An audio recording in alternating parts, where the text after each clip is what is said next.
ایک دعائے صحت کی التماس ہے بلقیس باجی اور ابیہا صاحبہ کی صحت اور سلامتی اور جلد شفا یابی کے لیے ایک بلند آواز میں درود پڑھ دیجیے۔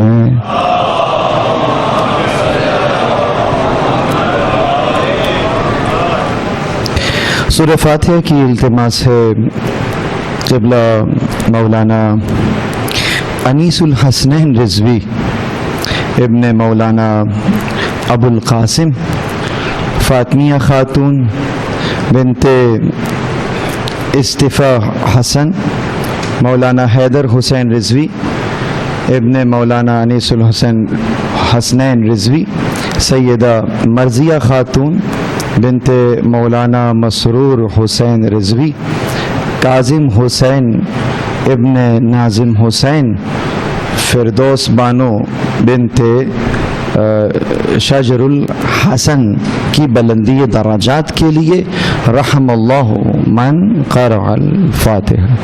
بسم اللہ الرحمن الرحیم الحمد للہ رب العالمین الرحمن الرحیم مالک یوم الدین ایاک نعبد وإياك نستعين اهدنا الصراط المستقيم صراط الذين أنعمت عليهم غير المغضوب عليهم ولا الضالين۔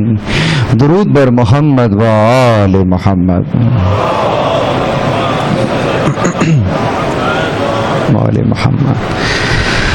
اعوذ باللہ من الشیطان الرجیم بسم اللہ الرحمن الرحیم الحمد للہ رب العالمین الحمد للہ الذی دلع لسان الصبا بنطق تبلج وسرها قطع الليل المظلم بغياهب تلجلج وأتقنا صنع الفلك الدوار في مقادير تبرج وشعشع ضياء الشمس بنور تعجج الذي دل على ذاته بذاته وتنزه عن مجانسة مخلوقاته وجل عن ملامة كيفياته الذي قرب من خطرات الظنون وبعد عن لحظات العيون وعلم بما كان قبل أن يكون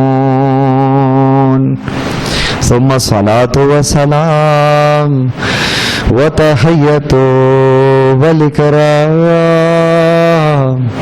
على رسول ثقلين رحمة للمشرقين والمغربين جد الحسن والحسين سيدنا ومولانا أبو القاسم محمد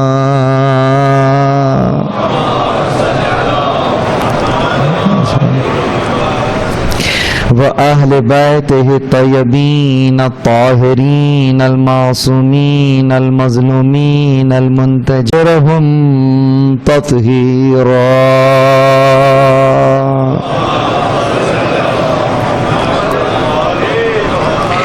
وَلَعْنَةُ اللَّهِ عَلَىٰ أَعْدَائِهِمْ يَوْمَ عَدَاوَتِهِمْ إِلَىٰ قِيَامِ يَوْمِ الدِّينِ أَمَّا بَعْدُ قال الله سبحانه وتعالى في محكم كتابه المجيد وفرقانه الحميد بسم الله الرحمن الرحيم يا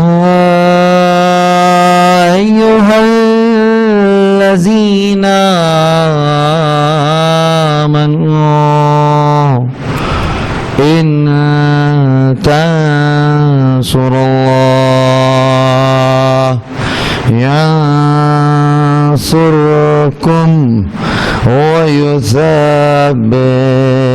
أقدامكم درود بر محمد و آل محمد.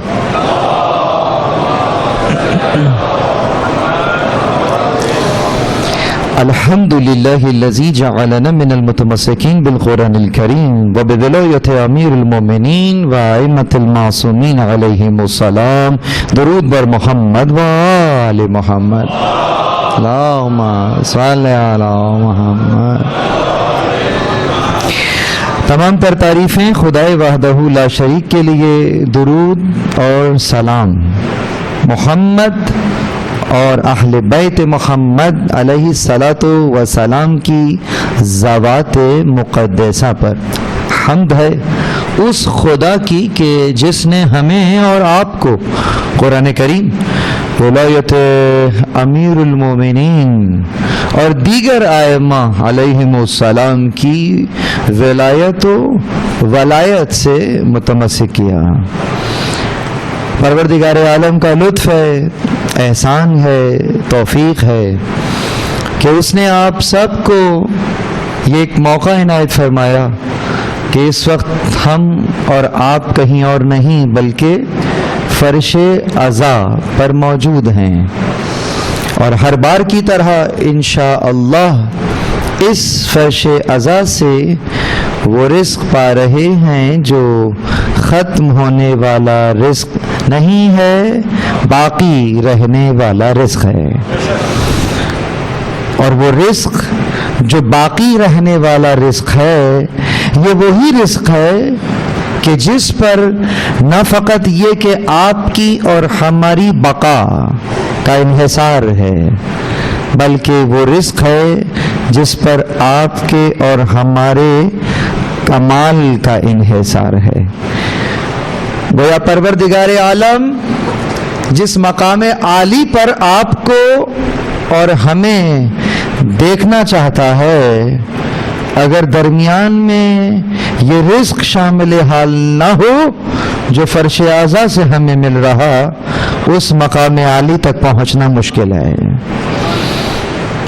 ایک ایک جملہ، ایک ایک لفظ اپنی تشریح مانگتا ہے. جب میں کہہ رہا ہوں کہ باقی رہنے والا ہے تو باقی کا مفہوم وہ ہے جو ثقافت اسلامی ہمیں بتاتی ہے، نہ کہ باقی کا وہ مفہوم کہ جو زمانہ ہمیں بتاتا ہے. ضروری نہیں ہے کہ قرآنی الفاظ کو جو ہم پڑھ رہے ہوں تو اس پر وہ مفہوم منطبق کریں، اپلائی کریں جو زمانہ ہمیں بتاتا ہے. نہ، اگر لفظ قرآنی ہے تو مفہوم بھی قرآنی ہی لینا ہوگا، تو پھر معانی اور مفاہیم وہ ذہن پر وارد ہوں گے جو قرآن چاہتا ہے. اسی لیے عرض کیا باقی ہے، یعنی کہ کیا؟ روایت سے سہارا لوں اور بیان فرماؤں کہ یقیناً یہ ہدایت کرنے والی ہستی کون ہے کہ جس نے انسانیت کو کہاں پہنچا دیا؟ محمد رسول اللہ صلی اللہ علیہ وآلہ.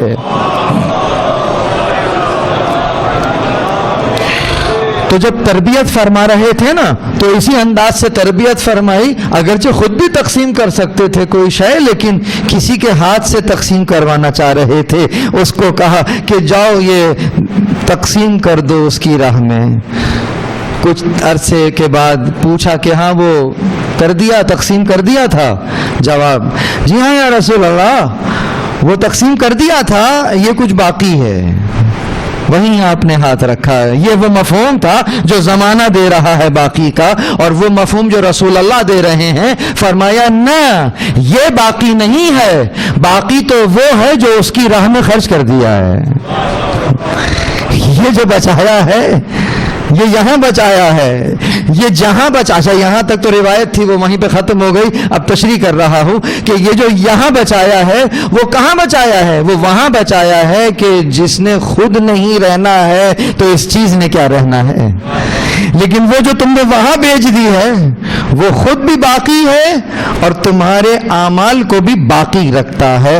اب اگر باقی کا تصور ذہن میں آ گیا ہو تو چلیے ذرا شعراء حضرات کی طرف چلیں اور شاعر سے بھی باقی کا تصور لے لیں۔ تو کیا تصور دیا اس نے؟ قرآنی تصور دیا کہ عجیب جنگ ہے یہ جنگ کربلا، جس میں عجیب جنگ ہے یہ جنگ کربلا، جس میں ہوا جو قتل وہی خاندان باقی ہے۔ درود بر محمد وآل ہوا جو قتل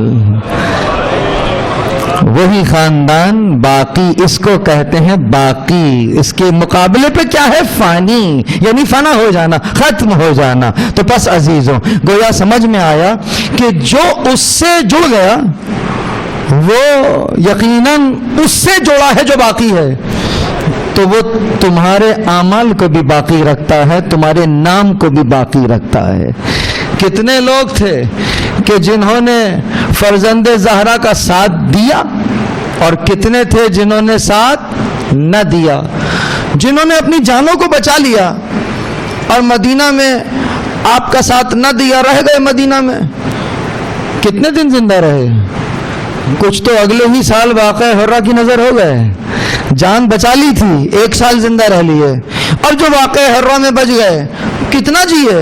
20 سال 30 سال۔ کتنوں کے نام معلوم ہیں آپ کو آج؟ نہیں معلوم ہے۔ اور تو اور چھوڑیے، کوفہ چلتے ہیں، کتنی خواتین تھی کوفہ میں؟ کتنوں کے نام یاد ہیں آپ کو؟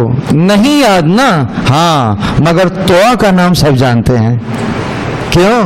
اس لیے کہ اگر کسی نے اتنی بھی خدمت کر دی ہے اس خاندان کی کہ جو کہ جڑا ہوا ہے پروردگار عالم سے، جو اس سے جڑا ہوا ہے، جو باقی ہے، تم اگر اس سے جڑ جاتے ہو تو وہ تمہارے نام کو بھی زندہ رکھتا ہے۔ درود بر محمد وا اصول قرار پا گیا گا۔ اسی لیے عزیزوں، اسی لیے یہ ہستیاں وہ ہستیاں ہیں جنہوں نے خود کو اپنی ذات کو اس ذات میں فنا کر دیا جو باقی۔ تو پلٹ کے پروردگار عالم نے ان کے تذکرے کو زمان و مکان کی قیود سے ہی نکال دیا۔ کسی زبان کا محتاج نہیں ہے غم حسین، کسی زمان کا محتاج نہیں ہے۔ ملال اعلیٰ ہو، قدسی ان کا تذکرہ کر رہے، فرش زمین ہو، آپ نے ان ممالک کے نام نہیں سن رکھے ہوں گے جہاں حسین کا تذکرہ ہو رہا ہے۔ معجزہ نہیں ہے تو اور کیا ہے عزیزوں؟ بس انتہائی اختصار کے ساتھ کہ جس بلندی درجات کے لیے ہم اور آپ یہاں بیٹھے ہوئے ہیں انشاءاللہ، کہ یقیناً یہاں آنے کا کوئی مقصد ہے۔ یہاں آنے کا مقصد جو ہے وہ کم از کم ثواب تو نہیں ہو سکتا، اگرچہ ثواب ہے مگر مقصد ثواب نہیں ہو سکتا، مقصد کچھ اور ہے۔ بس اگر یہ بات سمجھ میں آ رہی ہے کہ مقصد ثواب نہیں ہے بلکہ ثواب کے پیچھے کچھ ہے جو مقصد ہے، تو سمجھ میں آئے گا کہ فرش اعضا بچھانے میں ثواب ضرور ہے، بلندی درجات کی اس انداز کی مجلس میں ثواب ضرور ہے، لیکن وہ مقصد نہیں ہو سکتا ہے، مقصد اس کے پیچھے ہے۔ گویا اس اعتبار سے فرش کا بچھا لینا مقصد نہ ہوگا بلکہ فرش کے بچھانے کا اپنا ایک مقصد ہوگا۔ گویا گریہ کر لینا مقصد نہ ہوگا بلکہ گریہ کا ایک مقصد ہوگا، اور اگر اس مقصد پر ہماری نگاہ نہ ہو تو پھر یہ عمل جو کر رہے ہوں گے اس کا وہ نتیجہ برآمد نہیں ہوگا جو ہونا چاہیے۔ تو سوال کہ کوئی عاقل، کوئی دانا، کوئی ایسا کام نہیں کرتا ہے کہ جس کے اندر کوئی حکمت پوشیدہ نہ ہو. تو ہم اور آپ یہاں اس وقت فرش پر بیٹھے ہوئے ہیں, اس فرش کے بچھانے والے کے اس عمل کے پیچھے بھی کوئی حکمت ہوگی یا نہیں ہوگی؟ اور ہم جو اس وقت یہاں آئے ہوئے ہیں, ہمارے آنے کی کوئی حکمت ہے یا نہیں ہے؟ ہاں, اگر کہیں نہیں ہے تو اس کا مطلب ایک عبث کام کر رہے ہیں, لیکن اگر حکمت ہے تو بالکل وہی کام کر رہے ہیں جو اصلاً وارث ازا چاہتا ہے. کون ہے وارث ازا؟ جس نے ارث میں اس کو لیا ہے.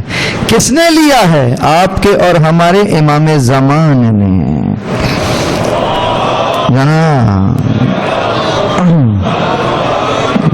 جس کو آپ بانی ازا کہیے, بانی ازا ہیں, گھر والوں نے فرش بچھا دیا ہے, وہ تو سبب قرار پائے ہیں. پیچھے کون ہے؟ بچھوایا کس نے ہے؟ بانی کون ہے؟ کہاں سے لیا ہے اس نے لیا ہے اجداد سے. خاص اس اعتبار سے جو فرش بچھا ہوا ہے وہ لیا ہے سید سجاد سے, وہ لیا ہے بی بی زینب سے, وہ لیا ہے بی بی ام کلثوم سے. کیوں؟ اس لیے کہ گویا انہوں نے اس فرش کو بچھا کر ایک تحریک کا آغاز کر دیا ہے. کون سی تحریک؟ جو کربلا سے چلی ہے. کہاں تک چلے گی یہ تحریک؟ مل جائے گی ظہور امام زمان سے. اور جو جو اس تحریک میں شامل ہے وہ اس وقت فرش ازا پر آپ کو نظر آ رہا. تو مقصد کیا ہوا؟ مقصد وہی ہے جو سید سجاد کا مقصد ہے, مقصد وہی ہے جو امام حسین کا مقصد ہے, مقصد وہی ہے جو رسول اللہ کی بعثت کا مقصد ہے. آئیے ذرا اس کے اوپر توجہ کریں. ان مطالب کو پیش کرنے کے لیے میں نے جس آیت کا سہارا لیا, یقیناً آیت بھی کس کی؟ جس کا تذکرہ ہو رہا ہے اسی سورہ کی آیت ہی آپ کے سامنے رکھ رہا ہوں. سورہ محمد, آیت کا نشان 7. پروردگار عالم ارشاد فرما رہا, اے وہ لوگوں جو ایمان لائے ہو. گویا بے ایمانوں سے خطاب نہیں ہو رہا ہے, ایمان والوں سے خطاب ہو رہا ہے. اس لیے کہ جو بات کرنے والے ہیں امید یہی ہے کہ ایمان والے تو کوئی اکنالجمنٹ کر دیں گے, لیکن جو ایمان ہی نہیں لائے ہیں ان سے تو بات کرنا بھی فضول ہے. تو ابھی کہہ رہا کہ اے وہ لوگوں جو ایمان لائے ہو, کیا کرو؟ کہا ان تنصروا, اگر تم اللہ کی مدد کرو گے. بے آئی نہیں ترجمہ کر رہا ہوں. ان جو ہے وہ جملہ شرطیہ ہے, کلمہ شرطیہ ہے, جس کو آپ کہیں اف کی بات ہو رہی ہے. اف کنڈیشن دین اسٹیٹمنٹ ہے, کنڈیشنل اسٹیٹمنٹ ہے یہ. اگر کوئی آئی ٹی کا سن رہا ہے مجھے تو سمجھ گیا کہ میں نے کیا کہا. کنڈیشنل اسٹیٹمنٹ ہے کہ ایک کنڈیشن تمہیں دے رہے ہیں, اگر تو یہ ٹرو ہوتی ہے تو پھر ہم بھی تمہاری طرف آ کر کچھ کریں گے, اور اگر یہی فالس رہتی ہے تو بھول جاؤ گے ہم بھی کچھ کریں گے. ان کا مطلب یہ ہوتا ہے کہ ان اگر تم واقعتاً تنصر, اگر تم مدد کرو گے اللہ کی, ینصرکم, تو پھر وہ تمہاری مدد کرے گا. وَيُثَبِّتْ أَقْدَامَكُمْ, اور تمہارے اقدامات کو, جو ایکشنز تم پرفارم کرو گے, اگرچہ ہماری دی ہوئی حول اور قوت سے ہی عطا کرو گے, لیکن اس کے باوجود بھی ہم نسبت تمہاری طرف دے رہے ہیں کہ جب تم کرو گے تو پھر ہم بھی تمہارے لیے یثبت اقدامکم کریں گے. تو سوال یہ پیدا ہوتا ہے, توجہ سمجھ میں آ گئی, آیت سمجھ میں آ گئی, کنڈیشن سمجھ میں آ گئی کہ ان تنصر اللہ, اگر تم مدد کرو گے تو پھر ہم بھی مدد کریں گے. اے پروردگار, سمجھ میں نہیں آیا.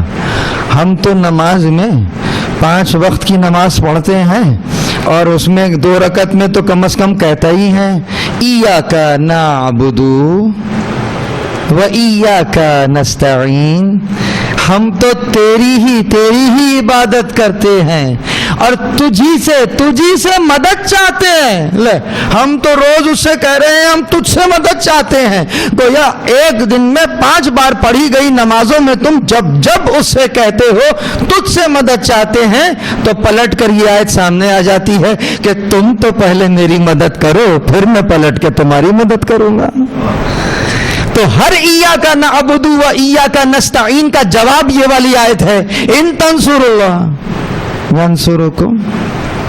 پروردگار میں ٹھہرا فقیر، میں ٹھہرا محتاج، تو بادشاہوں کا بادشاہ. فإنک فعال لما تشاء، جو چاہتا ہے کرتا ہے.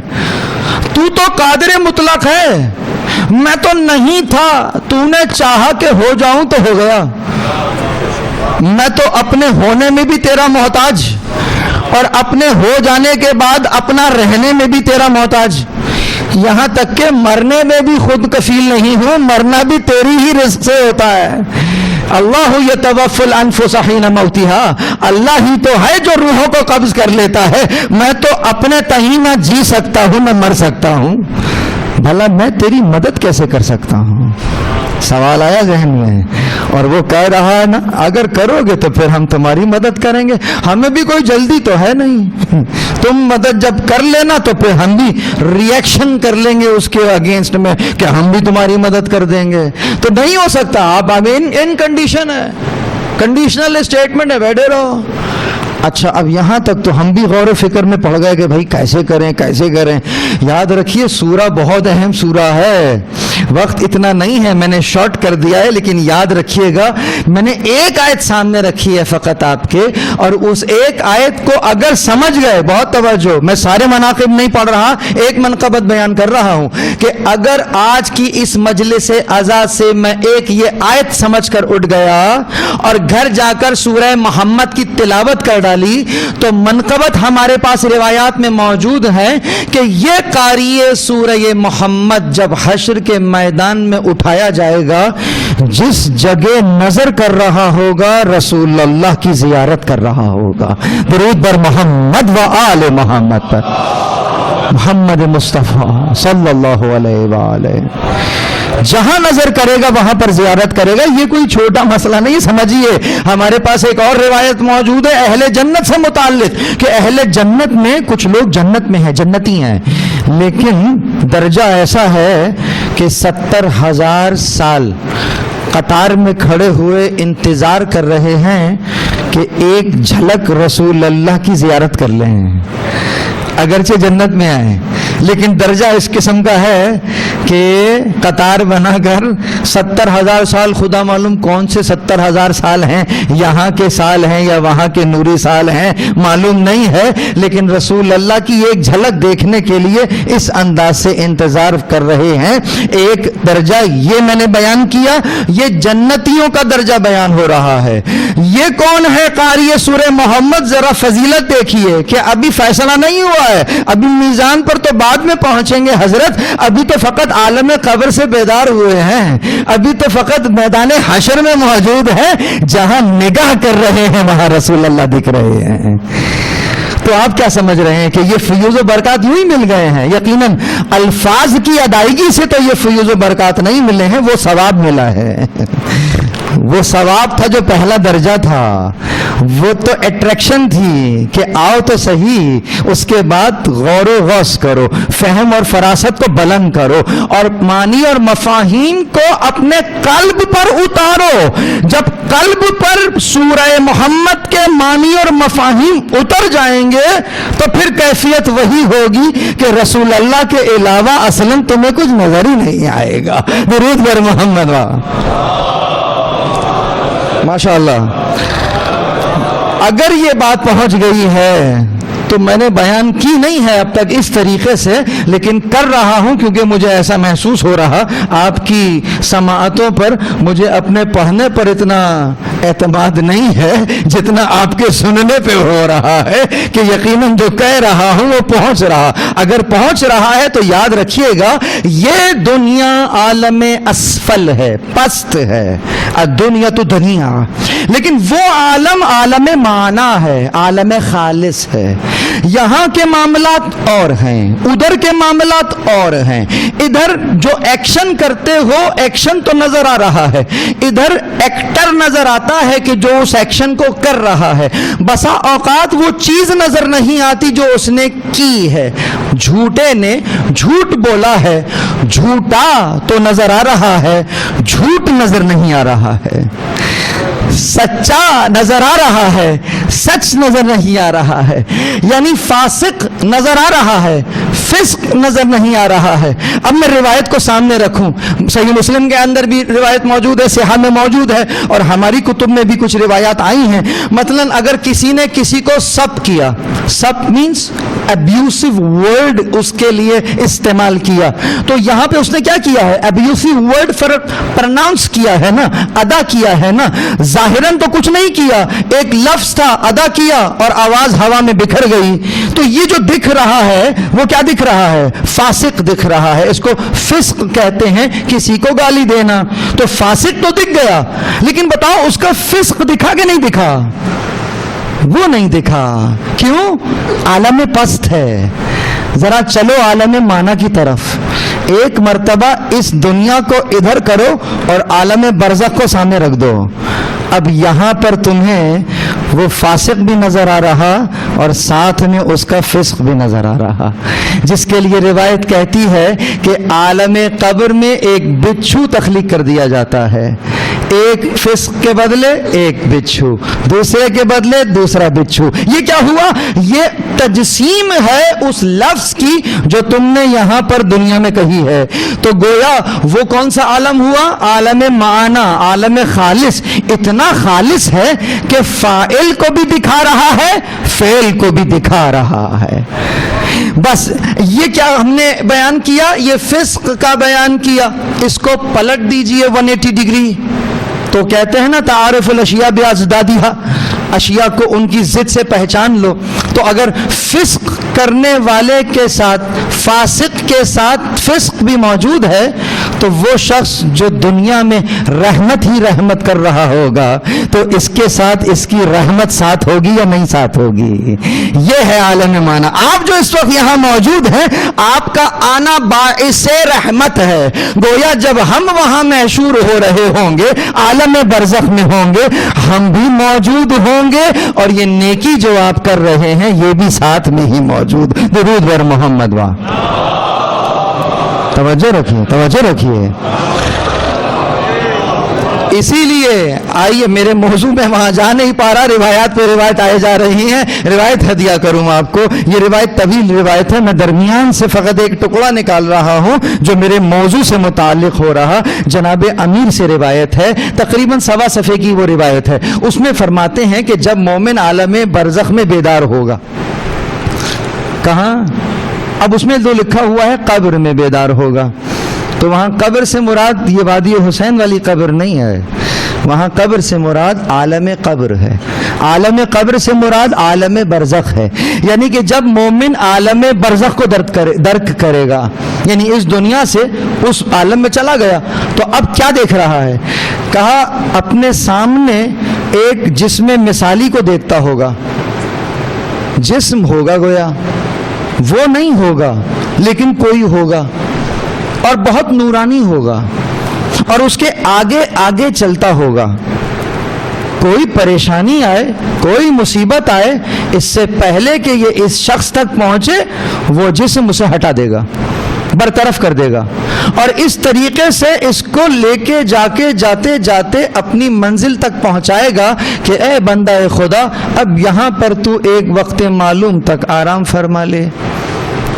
تو جاتے ہوئے یہ پوچھے گا کہ اپنا تعارف تو کرا دیں، کیا آپ کوئی نبی ہیں؟ تو وہ کہے گا نہ، میں نبی نہیں ہوں. تو کہا پھر آپ کون ہیں؟ جواب عالم خالص، عالم معنی یاد رکھیے گا.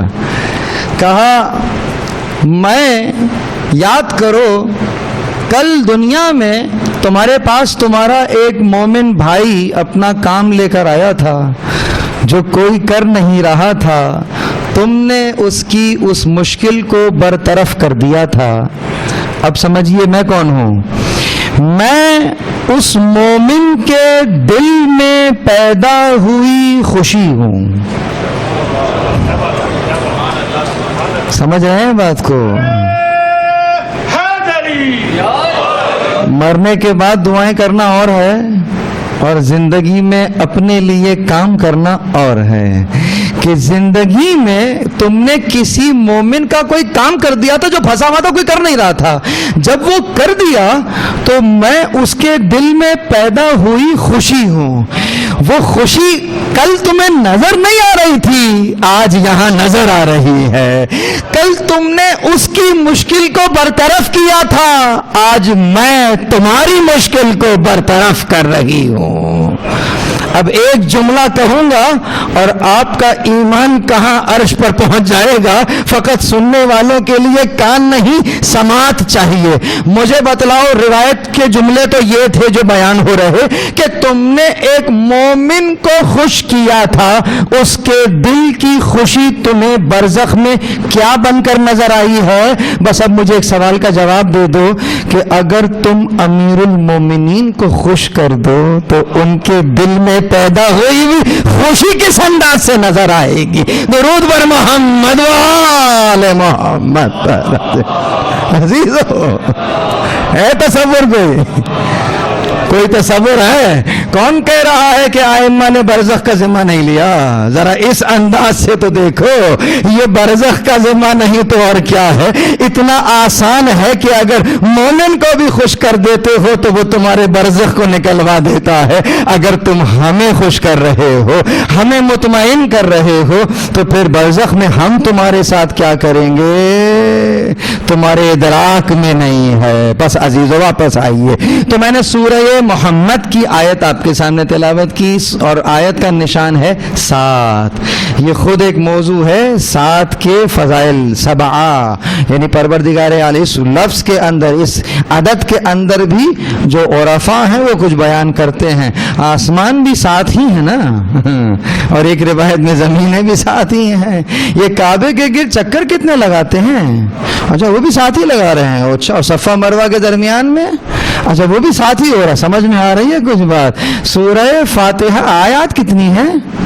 7 ہی آیات ہیں. 7 من المثانی, 7 سمجھ میں آ رہا ہے کہ نہیں آ رہا ہے؟ پس عزیزوں, کہا 7ویں آیت کے اندر بیان ہوا سورہ محمد کہ اے مومنو, اگر چاہتے ہو کہ ہم تمہاری مدد کریں تو پہلے تم ہماری مدد کرو. یہ تو ہو گیا کنڈیشنل اسٹیٹمنٹ. میں نے بہت وقت لیا یہاں تک. اب ذرا اگلی منزل پر آئیے جہاں تک میری آواز جا رہی. پروردگار, ہمیں تو سمجھ میں نہیں آ رہا کہ تیری مدد کیسے کریں, اب تو ہی سمجھا دے. تو وہ پروردگار خالق ہے, وہ مخلوق کو آپ سے پہلے جانتا ہے, آپ بعد میں ہوئے تھے, وہ آپ کے نتیجے کو جانتا ہے. تو اسی لیے آپ کے پوچھے گئے سوال کا جواب اس نے پہلے ہی قرآن میں رکھ چھوڑا ہے. سورہ مبارکہ صف, آیت کا نشان 14. 7 اور 14 یاد رکھیے گا. دوہرا لیجئے 7 کو تو 14 ہی ہو جاتا ہے. تو کیا عطا ہوا ہے رسول اللہ کو بھی 7 دوہرائے ہوئے عطا ہوئے ہیں. تو بہرحال 7 اور 14 یاد رہے گا, اور صف تو یاد ہی رہے گی, جیسے پڑوسیوں کی یاد ہے کأنہم بنیان مرصوص. سورہ صف کو صف کہا ہی اسی لیے ہے کہ اس میں ایک صف کا بیان ہے کہ جس کی فضیلت, خصوصیت, ایٹریبیوٹ ایسا ہے کہ کأنہم بنیان مرصوص, جیسے سیسا پلائی ہوئی دیوار ہے, اس کو صف کہتے ہیں. سورہ کا نشان کیا ہے؟ ماشاءاللہ سماعتیں اگر بیدار ہیں تو ایسا بیان کر دیتے ہیں کہ کوئی سوتے سے بھی جگائے گا تو بتا دیں گے اور کہیں گے سنیے ایام اذا چل رہے ہیں نا, یہ عاشور کا واقعہ کس ہجری میں ہوا تھا؟ 61 ہجری میں ہوا تھا نا. اچھا, اس 61 کو یاد رکھنا. تو گویا 61 ہجری میں کربلا کے میدان میں کوئی صف دکھی تھی؟ دکھی تھی نا کأنہم بنیان مرصوص. ایسی صف تھی کہ اگر صف میں موجود مجاہدوں کو ان کی عمر کے حساب سے کھڑا کر دو تو اس صف کے ایک کنارے پر 95 سال کا بوڑھا ہے تو صف کے دوسرے کنارے پر 6 ماہ کا علی اصغر نظر آئے گا. یہ ہے کأنہم بنیان مرصوص. سمجھ میں آ رہا؟ تو گویا 61 ہجری سے یاد رکھنا سورہ کا نمبر 61 ہے. تو 61ویں نمبر کی سورہ آیت کون سی؟ 14. کیا بیان ہو رہا؟ آپ کا اور میرا وہ فارمولا دیا جا رہا کہ دس از دا وے یو کین ہیلپ اللہ سبحانہ و تعالی. کیسے بیان ہوا؟ کہا سنو کونو انصار اللہ، ہو جاؤ اللہ کے مددگار. ہم نے کہا وہی تو پرابلم ہے، پتہ نہیں چل رہا مددگار کیسے ہوں گے. کہا آگے تو پڑھو، وہی نسخہ دے رہے ہیں. کونو انصار اللہ، ہو جاؤ اللہ کے مددگار. کیسے؟ کما قال عیسی ابن مریم للحواریین، جیسا کہ، کما کا مطلب کیا ہوگا؟ جیسا کہہ رہے تھے ویسے ہو جاؤ جیسے کہہ رہے تھے. کون؟ عیسی ابن مریم اپنے حواریوں سے. من انصاری الی اللہ، کون ہے میرا مددگار؟ الی اللہ، اللہ کے طرف یا اللہ کے راستے کی طرف یا اللہ کی سمت. یہ جتنے اعمال آپ انجام دیتے ہیں اس میں نیت کیا کرتے ہیں؟ قربتاً. یہ الی اللہ یاد رکھیے گا. آپ کوئی کام نہیں کرتے مگر قربتاً. اس الی اللہ پر ہاتھ رکھا ہے حضرت عیسیٰ نے. من انصاری، کون ہے میرا مددگار؟ الی اللہ. تو جواب کیا ہونا چاہیے تھا؟ کیا پوچھ رہے تھے وہ؟ میرا مددگار کون ہے؟ تو جواب کیا ہونا چاہیے تھا؟ ہم ہیں آپ کے مددگار. عیسیٰ نے کیا پوچھا؟ میرا مددگار کون؟ تو حواریوں کو کیا کہنا چاہیے تھا؟ ہم ہیں آپ کے مددگار. حواریوں کا جواب سنیں. کہا قال الحواریون، حواریون نے جواب دیا نحن انصار اللہ، ہم ہیں اللہ کے مددگار. وہ کہہ رہے ہیں کون ہے میرا مددگار؟ یہ کہہ رہے ہیں ہم ہیں اللہ کے مددگار. یعنی سمجھ میں آ گیا یہ جواب صحیح تھا یا نہیں تھا؟ یہ سوال سے مطابقت رکھتا ہوا جواب ہے یا نہیں ہے؟ 100% صحیح جواب ہے. تو بس بات سمجھ میں آ گئی کہ جب اللہ کا نبی مومنوں سے مدد طلب کر رہا ہے تو وہ اپنے لیے نہیں مدد طلب کر رہا، الی اللہ مدد طلب کر رہا ہے. اور جسے الی اللہ مدد طلب کرنا کہتے ہیں وہ یہ ہے، یعنی کہ کیا؟ یعنی اللہ کے دین کی مدد کے لیے کون ہے میرا مددگار. بس اب اگر کوئی نبی کی مدد کر رہا ہے تو مدد نبی کی نہیں ہو رہی ہے، اللہ کی مدد ہو رہی ہے. لفظ بدل دیتا ہوں، آپ پھر کہیں پہنچ جائیں گے کہ جب کبھی حجت زمانہ مدد طلب کرے تو مدد حجت زمانہ طلب نہیں کر رہا، اللہ طلب کر رہا ہے. اور جو اللہ مدد طلب کر رہا وہ اپنے لیے نہیں کر رہا ہے، اپنے دین کے لیے کر رہا ہے جسے اس نے تمہارے لیے پسند فرمایا ہے. تو گویا یہ مدد بھی تمہاری طرف ہی لوٹ جاتی ہے.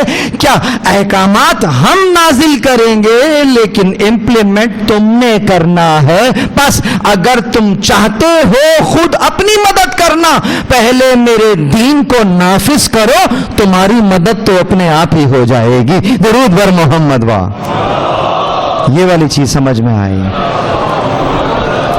اب ہمیں استغاثہ بھی سمجھ میں آیا نا کہ حل من ناصر ینصرنا، ہے کوئی جو ہماری مدد کرے. تو وہ کس کی مدد کرے؟ وہ ہماری مدد نہیں ہے، وہ اللہ کی مدد ہے۔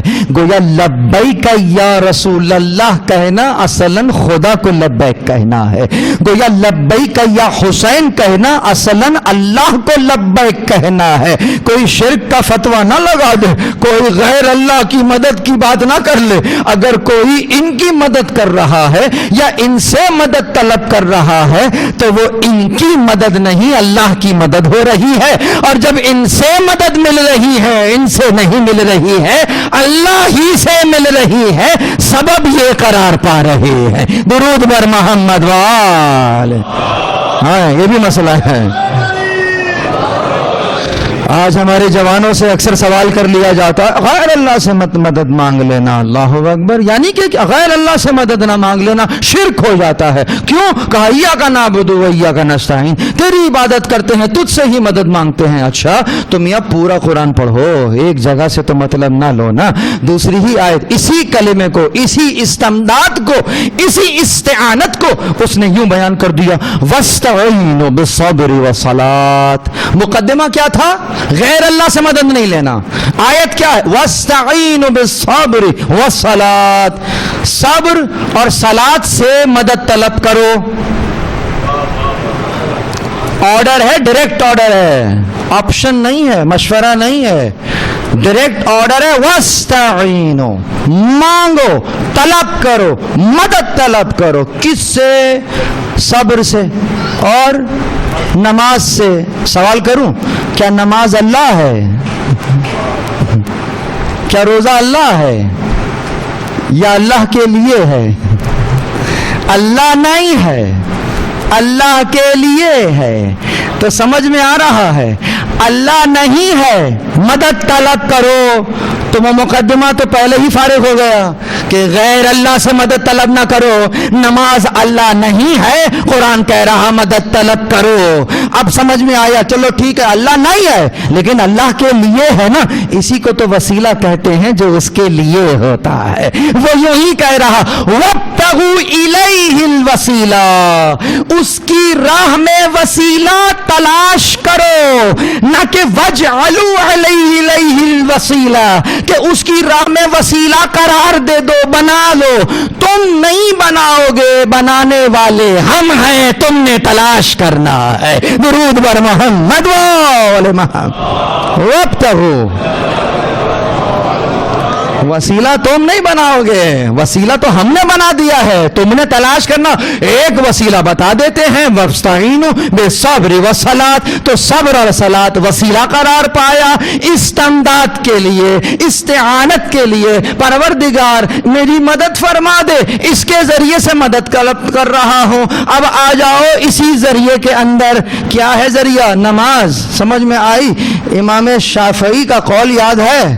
اے اہل بیت، تمہاری شان کے لیے تو اتنا ہی کافی ہے کہ اگر نماز میں تم پر درود نہ بھیجا جائے تو نماز قبول نہیں ہوتی ہے۔ تو میں کہہ سکتا ہوں نا کہ نماز اگر قبول ہو رہی ہے تو محمد اور آل محمد کے درود کے ذریعے سے قبول ہو رہی ہے۔ تو جسے قرآن میں وسیلہ قرار دیا جا رہا، اگر وہ وسیلہ بھی قبولیت کے لیے وسیلہ رکھتا ہو اور تم انہی سے استعانت طلب کرو تو شرک تو نہیں ہو رہا ہے نا۔ درود بر محمد وآل محمد۔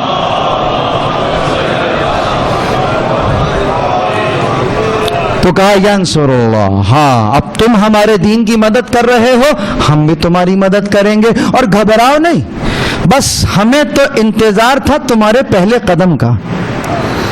ہم نے تم سے نتیجہ نہیں مانگا تھا، ہم نے تو مدد مانگی تھی۔ مدد تم کرو، نتیجہ ہم تمہیں دیتے ہیں نا، سمجھو۔ اور اس نتائج میں سے پہلا نتیجہ تو ابھی ہی آ گیا، جہاں جہاں تک میری آواز آ رہی ہے، ان نتائج میں سے پہلا نتیجہ تو ہم ابھی ہی تمہیں دے رہے ہیں، اور وہ کیا؟ وہ یہ ہے کہ وہ یثبت اقدامکم، تمہارے جو ایکشنز تم نے ہمارے لیے کیے ہیں، دیکھو ہم کیسے ثابت قدمی اس میں عطا کرتے ہیں۔ گویا ثابت قدمی، اثبات قدم ہم دیں گے، لیکن قدم ہم نہیں اٹھائیں گے، وہ تم اٹھاؤ گے۔ قوت ہم دیں گے، حول ہم دیں گے، لیکن ارادہ تم نے کرنا ہوگا. کیوں؟ اس لیے کہ ہم یہ چاہتے ہیں کہ تم اپنی چاہت میں اختیار رکھو، کہ یہ قدم اپنے اختیار سے اٹھاؤ. جب ایک مرتبہ تم اس اختیار کو صحیح استعمال کرو گے تو دیکھو ہم کیسے تمہارے قدموں کو اثبات قدم دیتے ہیں. لیکن جب تم اپنے اس اختیار کو غلط استعمال کرو گے دیکھو ہم کیسے تمہاری ہوا اکھاڑ دیتے ہیں، ہم کیسے تمہیں پراگندہ کر دیتے ہیں. گویا اختیار تمہیں دے دیا ہے، اپنی چاہت پہلے بتا دی ہے. اگر وہی کرتے ہو جو ہم چاہتے ہیں دیکھو ہم تمہیں کہاں لے جائیں گے، اور اگر وہ کرتے ہو جو تم چاہ رہے ہو دیکھو تمہاری ناک کیسے رگڑ دیں گے. بس کربلا کے میدان میں ہم نے یہی دیکھا ہے. بہت توجہ. دین کی استعانت یعنی فرزند زہرا نے مدد طلب کی. حل من ناصر ینصرنا، ہے کوئی میری مدد کرنے والا؟ جتنے لوگ یہاں فرش پر بیٹھے ہیں یہ ہے مقصد عزا.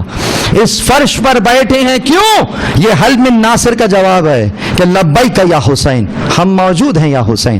تو کیسے مدد طلب کریں، کیا کریں؟ آپ کی مدد کس انداز سے کی جائے گی؟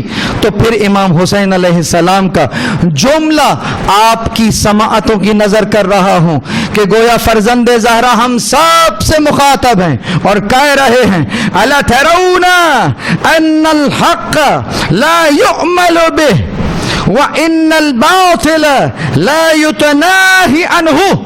کیا دیکھ نہیں رہے کہ حق پر عمل نہیں ہو رہا ہے؟ کیا دیکھ نہیں رہے کہ امر بالمعروف نہیں ہو رہا ہے؟ کیا دیکھ نہیں رہے کہ منکرات سے نہیں روکا جا رہا ہے؟ تو کہہ رہے ہیں کیا تم دیکھ نہیں رہے؟ میں تو دیکھ رہا ہوں، میں تو نکل رہا ہوں، تمہیں کیا ہو گیا ہے؟ کیا تم نہیں دیکھ رہے ہو؟ تو بتاؤ امام حسین کی مدد کیسے کی جائے گی؟ کہا جس طریقے سے آپ برائیوں کو روکنے اور اچھائیوں کو عام کرنے کے لیے نکلے ہیں میں فرش عزا بچھا رہا ہوں، یہی کام کروں گا جو آپ نے کیا ہے. بس اگر یہ کرتے ہوئے نظر آ رہے ہو تو گویا امام حسین کی مدد نہیں کر رہے ہو، دین خدا کی مدد کر رہے ہو. اگر کسی جوان کے سامنے حرام کا امکان آ گیا ہے تو وہ یا علی مدد کہہ کر اپنے قدموں کو روک لیتا ہے. یہ اس نے کیا کیا ہے؟ یہ علی کے ذریعے سے اس نے استعانت طلب کی ہے، دین خدا کی مدد کی ہے. اگر کوئی میری بہن گھر سے باہر جا رہی اور وہ اپنی چادر کو اپنے لیے لے لیتی ہے، یہ چادر کا لینا کیا ہے؟ یہ دین کی استعانت ہے، اللہ کے دین کی امپلیمنٹیشن میں تمہارا حصہ ہے. اذان کی آواز آئی، مسجد کی طرف چلے گئے، یہ کیا کیا؟ یہ تم نے دین کی مدد کی ہے. جو امپلیمنٹیشن نماز کا ہم چاہتے ہیں تم اس کے ساتھ موجود ہو. بس عزیزوں بالکل اسی طریقے سے اگر کہیں ظلم ہو رہا ہے اس ظلم کے خلاف آواز اٹھانا کیا ہے؟ اس سے اچھا معروف کوئی نہیں ہے. تو اگر میرا مولا امر بالمعروف کر رہا ہے میں ظلم کے خلاف آواز اٹھا کر یہی امر بالمعروف کروں گا. اگر کر رہا ہوں تو حسینی ہوں، نہیں کر رہا کوئی ہو سکتا ہوں، حسینی نہیں ہو سکتا ہوں. بالکل اسی طریقے سے چاہے وہ ظلم دنیا کے کسی حصے میں ہو رہا ہو، چاہے پاکستان ہو، چاہے فلسطین ہو، چاہے لبنان ہو، چاہے کوئی اور کنٹری ہو، کوئی ملک ہو، اگر ظلم ہو رہا ہے میں اس کی مخالفت کرتا ہوا نظر آؤں گا. یہ تقاضائے حسینیت ہے. اگر نہیں کروں گا تو حسینی نہیں کہلاؤں گا. یہ رسول اللہ کو ایکنالجمنٹ ہے. اگر نہیں کروں گا تو رسول اللہ کی فہرست میں کچھ ہو سکتا ہوں، مومن نہیں ہو سکتا.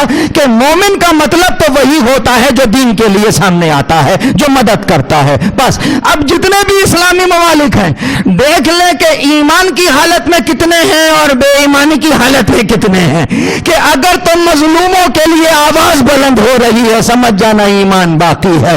اگر آواز نہیں اٹھ رہی ہے تو بس زبانی کلامی کلمہ تو موجود ہے لیکن ایمان ابھی قلوب میں نہیں اترا ہے. درود بر محمد. واہ بس عزیزوں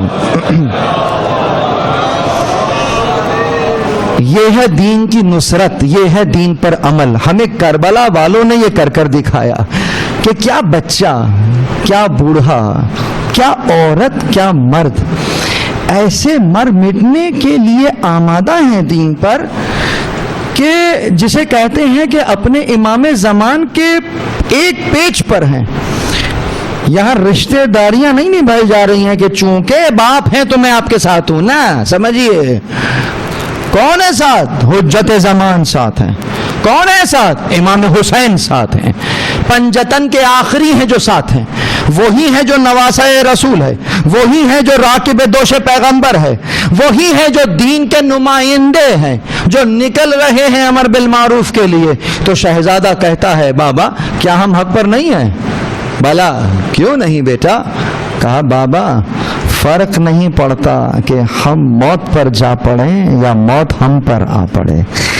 دس is what we call satisfaction, clarity of concept.